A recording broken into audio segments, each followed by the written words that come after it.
AP fibre net సంచలన నిర్ణయం తీసుకుంది. సంస్థ ప్రక్షాళనలో భాగంగా 410 మంది ఉద్యోగులను తొలగించబోతున్నామని చెప్పారు చైర్మన్ జీవీ రెడ్డి. సంస్థకు నష్టం కలిగించిన వారి నుంచి డబ్బు రికవరీ చేస్తామని చెప్పారు. వైసీపీ పాలనలో ఏపీ ఫైబర్ నెట్ ను దివాళా తీయించే పరిస్థితికి తీసుకొచ్చారని ఆరోపించారు సంస్థ చైర్మన్ జీవీ రెడ్డి. 2019-24 మధ్య అవసరం లేకున్నా 1200 మందిని నియమించుకున్నారని తెలిపారు.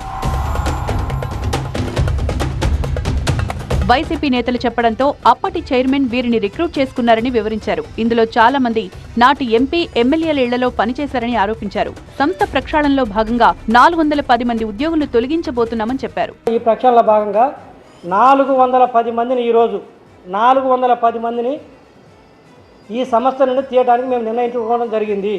ఒకటి, దీనికి సంబంధించిన లీగల్ ప్రాసెస్ మొత్తం కూడా ఎటువంటి ఇబ్బంది లేకుండా మేము బ్యాక్గ్రౌండ్లో వర్క్ చేసుకోవడం జరిగింది. ఈ నియామకాలు చేపట్టిన వారికి త్వరలోనే లీగల్ నోటీసులు ఇస్తామన్నారు జీవీ రెడ్డి.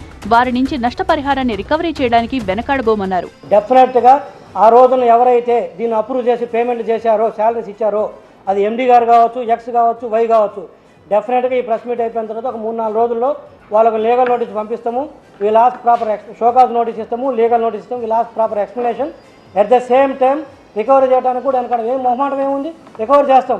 రామ్ గోపాల్ వర్మ వ్యవహారంలో అక్రమాలు జరిగాయని ఆరోపించారు జీవీ రెడ్డి. చంద్రబాబు, లోకేష్ కు వ్యతిరేకంగా మరో 15 సినిమాలు ప్లాన్ చేశారని, ప్రభుత్వం మారడంతో వారి ప్లాన్ వర్కౌట్ కాలేదని తెలిపారు. తీసుకున్న డబ్బును చెల్లించేందుకు వర్మకు 15 రోజులు గడువు ఇచ్చామన్నారు. ప్రభుత్వ ధనంతో సినిమాలు తీసి కించపరచాలని కూడా ప్లానింగ్లు ఉందంట.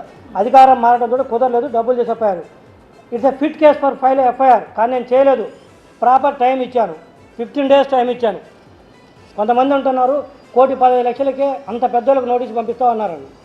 మరి అంత పెద్దోళ్ళు 1,10,00,000 ఎందుకు తీసుకున్నారు? మరి కూటమి ప్రభుత్వం అధికారంలోకి వచ్చాక ఫైబర్ నెట్ లో పలు కీలక నిర్ణయాలు తీసుకుంటోన్న క్రమంలో రాబోయే రోజుల్లో ఇంకెన్ని సంచలనాలు ఉంటాయో అనే ఆసక్తి నెలకొంది.